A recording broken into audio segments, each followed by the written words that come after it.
What is joint Hindu family business? So joint Hindu family business is when a business enterprise is run by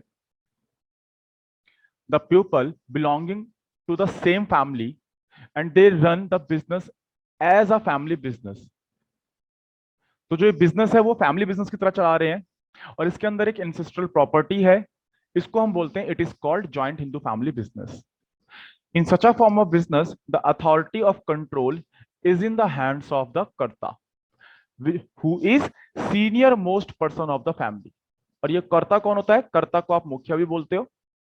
और ये कौन होता है? Senior most eldest person of the family. रुक जाओ. Joint Hindu family business जो एक form of business organisation का एक पार्ट है, इसमें जो मेंबर्स यानी फैमिली मेंबर्स होते हैं वो ही इस बिजनेस के मेंबर होते हैं. तो फैमिली मेंबर्स बिजनेस के मेंबर होते हैं. इसके अंदर कौन कौन इंक्लूडेड होते हैं ध्यान से देखना. तो सबसे पहले हम मेल पर्सन्स या मेल मेंबर्स की बात कर लें, वो इंक्लूडेड है. And unmarried daughters and wifes, जितने भी सन्स हैं वो सारे, एंड जो अनमैरिड डॉटर्स हैं वो इसके अंदर इंक्लूडेड होती हैं. ठीक. तो इसके एक फैक्टर ये हो गया. दूसरा, इसमें एक अनसेस्ट्रल प्रॉपर्टी भी होती है जिसका यूज करके बिजनेस रन किया जाता है, जो जनरेशन टू जनरेशन हेरिटेज में मिलती है फैमिली को. तो हम कह रहे हैं कि यहां पे एक एंसेस्ट्रल प्रॉपर्टी होती है.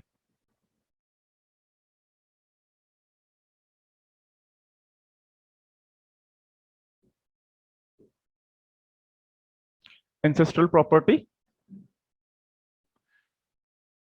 ये हो गया. और एटलीस्ट 2 मेल मेंबर्स का प्रेजेंट होना जरूरी है.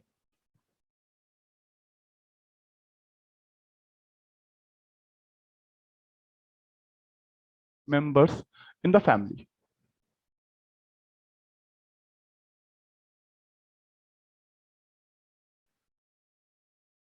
इसमें जो डिसीजन मेकर होता है वो कर्ता होता है. तो कर्ता is the ultimate decision maker. यानी कर्ता को हम क्या बोलते हैं? कर्ता को हम मुखिया भी बोल सकते हैं कि मुखिया ऑफ द फैमिली. और ये कर्ता कौन होता है? कर्ता यूजुअली या हमेशा ये बात ध्यान रखना कि एल्डेस्ट, जो एल्डेस्ट पर्सन होता है उस फैमिली का वो हेड कहलाता है उस फैमिली का. एल्डेस्ट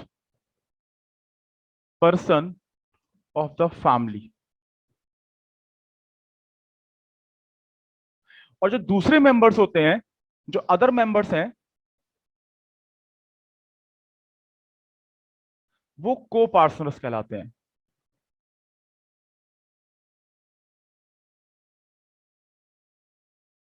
को पार्टनर्स कहलाते हैं. तो एक बार इन बातों को फ्रॉम द वेरी टॉप देखते हैं कि क्या है. कि जॉइंट हिंदू फैमिली बिजनेस एक अनडिवाइडेड हिंदू फैमिली जिसमें एक अनसेस्ट्रल प्रॉपर्टी होती है, उसका यूज करके वो बिजनेस रन करते हैं. इनके अंदर जो इंक्लूड होता है वो male members and unmarried daughters और वाइफ्स आती हैं. एटलीस्ट 2 मेल मेंबर्स का प्रेजेंट होना नेसेसरी है. कर्ता ही अल्टीमेट डिसीजन मेकर होता है. एब्सोल्यूट डिसीजन जो है वो कर्ता का माना जाएगा. यानी कॉन्ट्रैक्ट करने का अधिकार या और दूसरी चीजें, डिसीजंस, बिजनेस से रिलेटेड डिसीजंस लेने का अधिकार, अल्टीमेट पावर जो है वो कर्ता के पास है.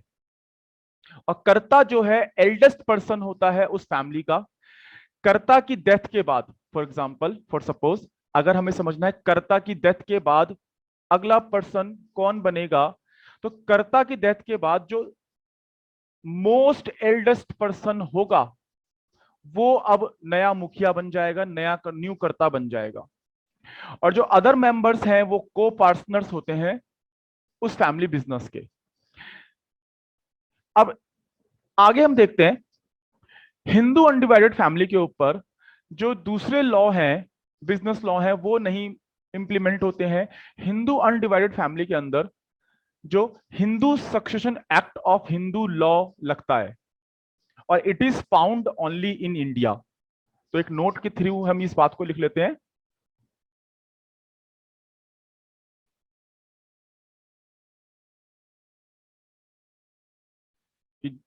JHF joint Hindu family business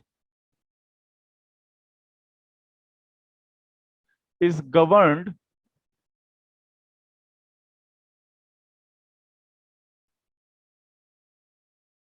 by Hindu Succession Act of Hindu Law, and it is found only in India. Only in India. Joint Hindu family business के कई सारे डीमेरिट्स भी थे और इसमें कई सारी प्रॉब्लमेटिक चीजें भी थी। फॉर एग्जांपल जो लड़कियों को यहाँ पे अधिकार नहीं मिलता था, जो डॉटर्स होती थी उनको अधिकार नहीं मिलता, सिर्फ मेल मेंबर ही कर्ता बन सकता था। जो आज की डेट में ये सारी चीजें अमेंड हो चुकी हैं, ठीक हो चुकी हैं। पर अगर आप किताबों में देखोगे, अपने नोट्स में देखोगे, तो ये पुराने जमाने से जो बातें चली आ रही थी वो ये बातें इसके अंदर आप पढ़ने को आपको मिल सकती हैं। तो कंडीशंस हमने ऊपर देख ली है ना। और कर्ता जो है सिर्फ मेल मेंबर बन सकता था। तो इसी को हम आगे समझेंगे, इन्हीं सब बातों को, जिसको हम बोलते हैं स्कूल ऑफ इनहेरिटेंस या school of joint Hindu family business या सिस्टम ऑफ इनहेरिटेंस। तो हम कुछ भी लिख सकते हैं। तो स्कूल ऑफ हिंदू लॉ, इसमें हम जो सिस्टम पढ़ते हैं, दो सिस्टम पढ़ते हैं। एक सिस्टम हमारा है मिताक्षरा,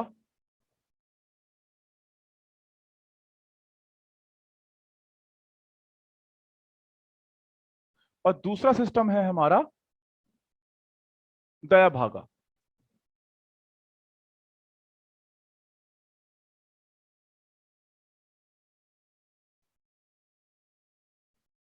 दो हमारे स्कूल ऑफ हिंदू लॉ हैं या सिस्टम ऑफ इनहेरिटेंस हमारे अंदर। मिताक्षरा के अंदर क्या है कि ये पूरे इंडिया में एप्लीकेबल है except Assam, West Bengal and some part of Odisha. तो इट प्रिवेल्स या applicable, it prevails all over India accept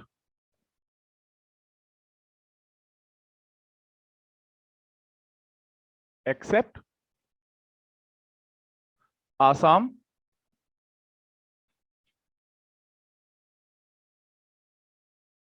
या असम, जैसा आपकी प्रोनाउंसिएशन है, असम, बंगाल या West Bengal,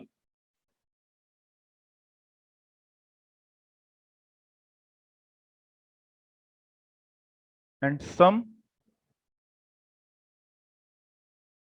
part of Odisha.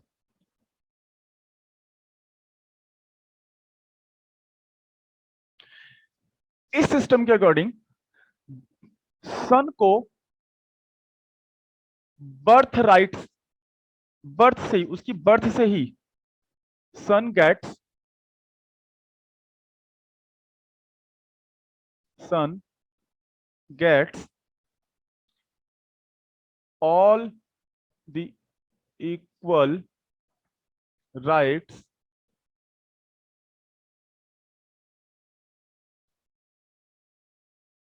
From his birth. तो देखो यहाँ पे सिर्फ सन बोला है। तो हिंदू लॉ फैमिली बिजनेस में ये पुराने जमाने से या एंसेस्ट्रली जो चलता हुआ आ रहा है कि सिर्फ जो बिजनेस जो जाएगा, सक्सेशन जो जाएगा नेक्स्ट पीढ़ी में वो सिर्फ सन को जाएगा। अगर आप अभी की डेट में देखें, आज की डेट में भी देखें, तो अभी भी क्या होता है, जो फादर का बिजनेस होता है वो सन के पास जाता है नेचुरली। ये एक्सपेक्ट किया जाता है समाज से कि सन ही जो है आगे का वंश चलाएगा और सारी चीजें होती हैं। तो ये हिंदू लॉ में ये सब चीजें पुराने टाइम से चलती हुई आ रही है। आई नो मैं इसको सही या गलत नहीं बोल रहा हूँ, यस कुछ गलतियां हैं यहाँ पे, काफी सारी चीजें हैं। सिर्फ सन ही नहीं, डॉटर को भी इक्वल राइट्स मिलने चाहिए। बट ये हिंदू लॉ है, तो जैसा किताबों में लिखा है हम तो वो पढ़ रहे हैं। अभी क्या सही है क्या गलत वो नहीं देख रहे, अभी हम सिर्फ लॉ को देख रहे हैं कि लॉ ने क्या लिखा था। तो son gets all the equal rights from his birth. Birth right ही उसको यहां से मिल जाएंगे। अच्छा, जब वो एडल्ट होता है, जब सन एक अडल्ट हो जाएगा तो वो यहां से अपने हिस्सा हिस्सा मांग सकता है। He can ask for split of business, division of the family property, वो यहाँ पे वो डिमांड कर सकता है क्योंकि इसको यहाँ पे राइट्स मिल जाते हैं बचपन से ही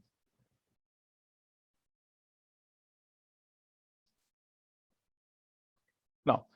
और यहाँ पे देख लेते हैं कि जो इसमें को पर्सन होते हैं, both male and only male members can become को पार्टनर्स। तो यहां पे हम कह रहे हैं only male members can become को पार्टनर्स, फीमेल नहीं बन सकती। देखो इसका सबसे बड़ा एक रीजन माना जाता था कि जो डॉटर्स होती थी घर की या होती हैं घर की, वो यूजुअली शादी करके दूसरी फैमिली में चली जाती हैं। तो हमारे पुराने जमाने से पहले कहते नहीं है कि लड़कियां पराया धन है, वो इसलिए बोला जाता है कि उनको शादी करके दूसरी फैमिली में जाना है। तो वो चाहे उनकी शादी हो या ना हो, लेकिन ये मान लिया जाता है कि ये तो दूसरे का घर की पार्ट है। तो इसीलिए जो हमारा जो प्रॉपर्टी है, यानी हिंदू अनडिवाइडेड फैमिली की जो प्रॉपर्टी है, वो लड़कियों के हाथ में नहीं जाएंगी, क्योंकि लड़कियों के हाथ में जाने का मतलब है कि ये प्रॉपर्टी दूसरी फैमिली में चली जाएगी। इसीलिए लड़कियों के राइट्स जो हैं हिंदू अनडिवाइडेड फैमिली में, खासकर बिजनेस में, बहुत लिमिटेड हुआ करते थे। और इसीलिए मेल मेंबर्स सिर्फ को पार्टनर बनते थे और मेल मेंबर्स के बीच में ही प्रॉपर्टी का बंटवारा होता था। दया भागा को देखते हैं। दया भागा क्या है? इसके अंदर हम कहते हैं कि इट इज या इट प्रिवेल्स, इट प्रिवेल्स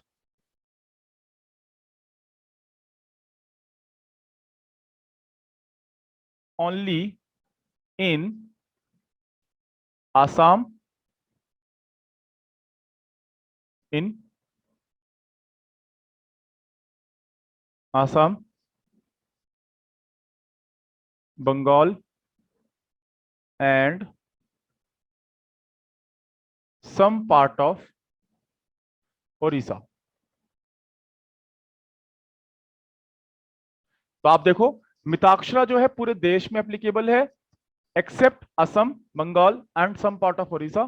लेकिन दया भागा जो है वो पूरी इंडिया में कहीं भी एप्लीकेबल नहीं है, सिर्फ एप्लीकेबल है Assam, Bengal and some part of Odisha. इसके अंदर सन को बर्थ से ही इक्वल राइट्स नहीं मिलते हैं। ये एक मेजर डिफरेंस है दया भागा और मिताक्षरा में, कि under it a son does not get any right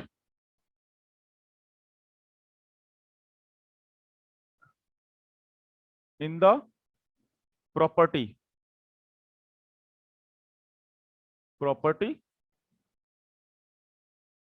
with his birth। तो सन को ना उसके बर्थ से राइट नहीं मिलता। उसको राइट कब मिलेगा? जब जो करता है या उसका जो फादर है, जब फादर की डेथ होगी उसके बाद ही उसको यहां पे राइट मिलेगा। तो इसी के अंदर हम लिख सकते हैं a son gets a right in the property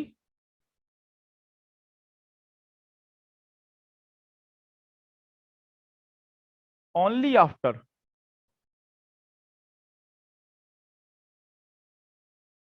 the death of the father।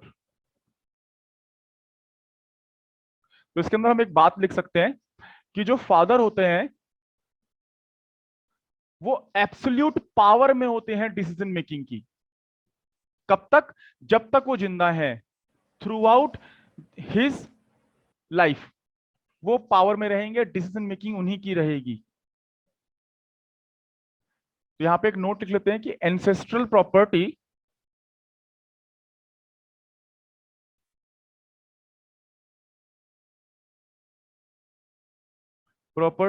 Remains under the absolute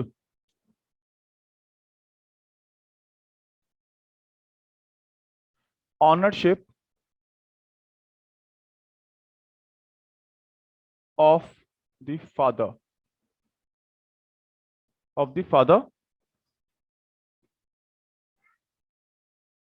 throughout his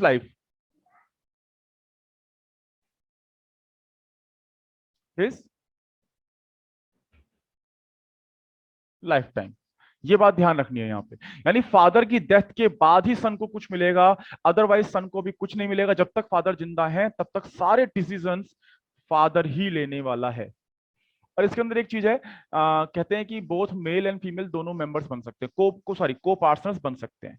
तो ये हमारा सिस्टम ऑफ इनहेरिटेंस है जिसको हमने समझा, दया भागा एंड मिताक्षा। अब हम आगे देखते हैं features of joint Hindu family business. तो पहला फीचर जो जॉइंट हिंदू फैमिली बिजनेस का है वो है फॉर्मेशन। क्योंकि देखो ये लॉ हिंदू सक्सेशन लॉ या हिंदू लॉ 1956 के अंडर में आता है। तो इसके अंडर बिजनेस को रन करने के लिए कोई लीगल ऑब्लिगेशन या लीगल फॉर्मेलिटीज को पूरा करने की जरूरत नहीं है। तो no legal formalities required.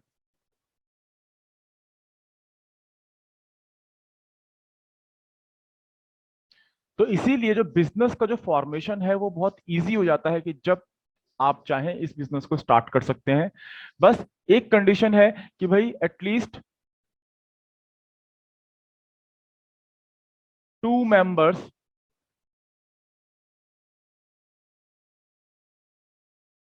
At least 2 members male members, not 2 male members actually,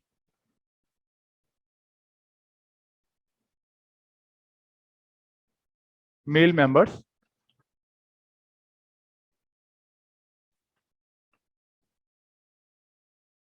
should be present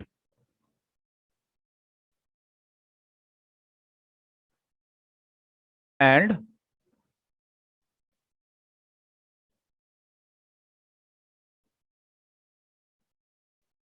they should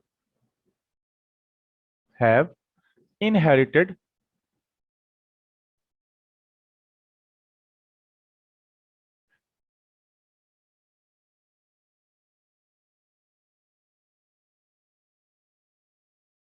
inherited some ancestral property।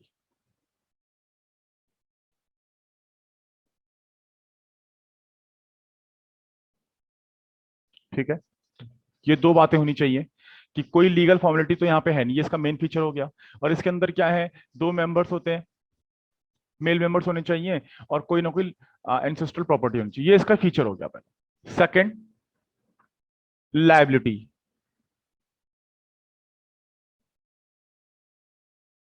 Liability तो लायबिलिटी जो है इसमें दो तरीके से पढ़ते हैं हम। एक हम पढ़ते हैं लायबिलिटी कर्ता की, और एक लायबिलिटी हम पढ़ते हैं को पार्टनर्स की, जो अदर मेंबर्स हैं।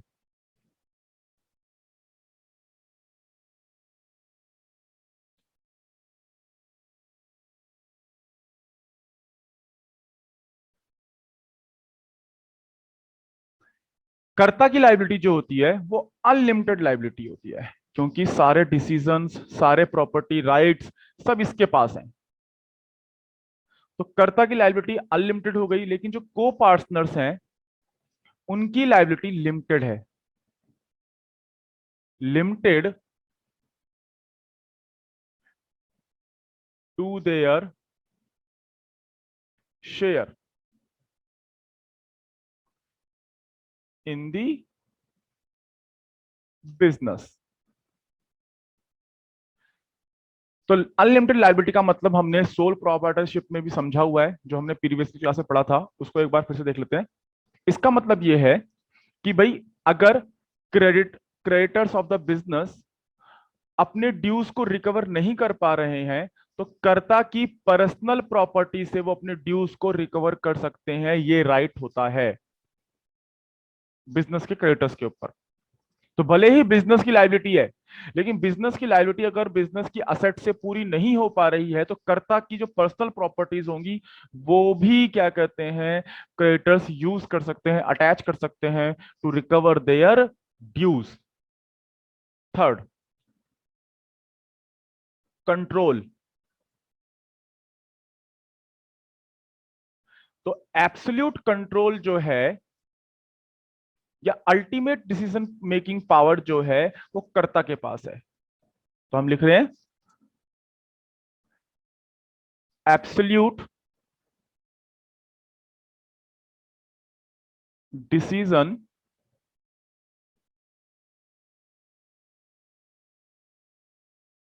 मेकिंग अथॉरिटी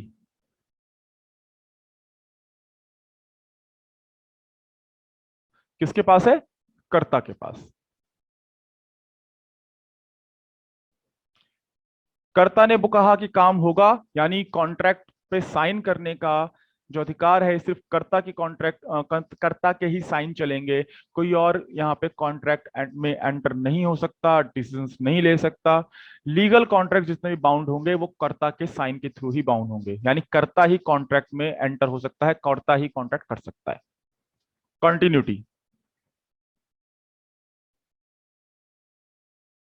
कॉन्टिन्यूटी का मतलब है कि अगर बिजनेस का ऑनर को कुछ हो जाता है, डेथ हो जाती है, या बीमार पड़ जाता है, या इंसॉल्वेंसी हो जाती है, तो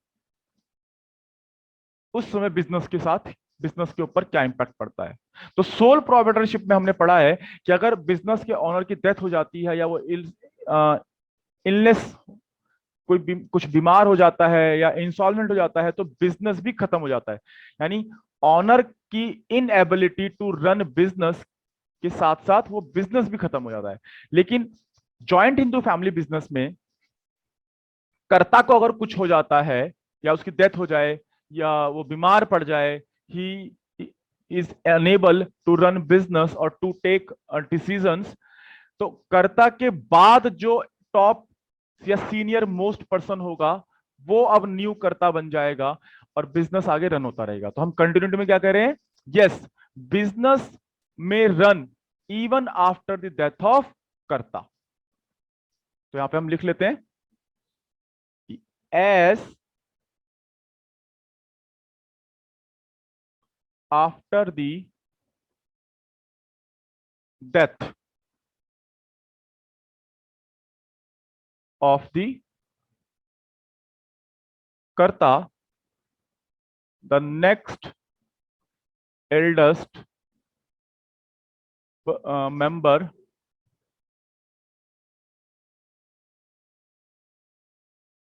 of the family becomes a कर्ता। तो इसलिए हम क्या कह सकते हैं कि भैया there is continuity.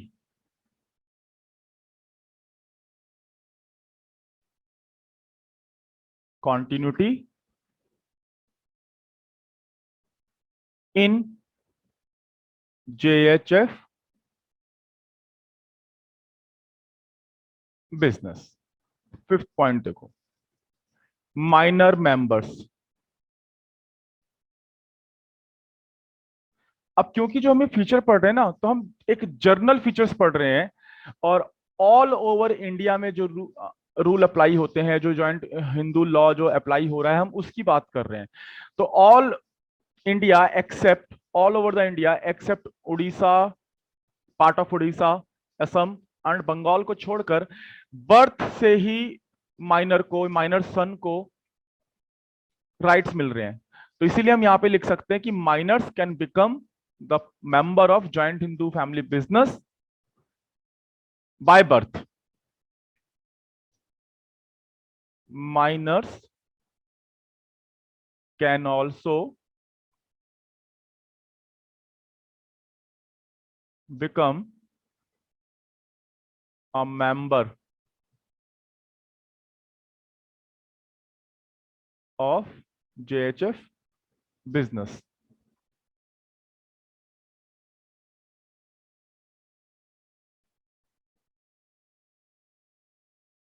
Business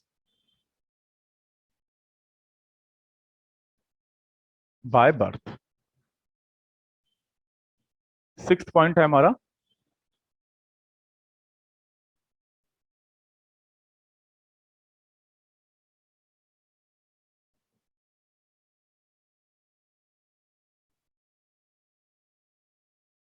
number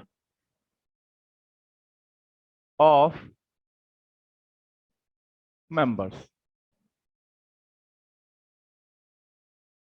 numbers of member को देखो, नंबर ऑफ मेंबर क्या है कि भाई मिनिमम तो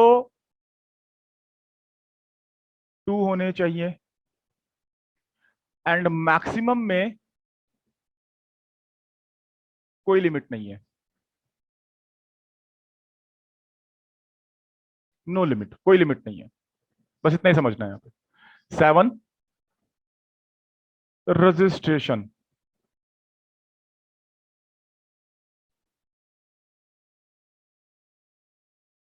रजिस्ट्रेशन, तो रजिस्ट्रेशन नॉट कंपलसरी, क्योंकि ये कंपनीज एक्ट के अंदर तो आता ही नहीं है। इसके ऊपर हिंदू लॉ लगता है, जो हमने स्टार्टिंग में पढ़ा है, फॉर्मेशन के समय पढ़ लिया हमने, because it is govern by Hindu law. तो कोई और लॉ इसके ऊपर अप्लाई होता नहीं है, तो आपको रजिस्ट्रेशन कराना कंपलसरी नहीं है। तो ये हमारे फीचर्स थे।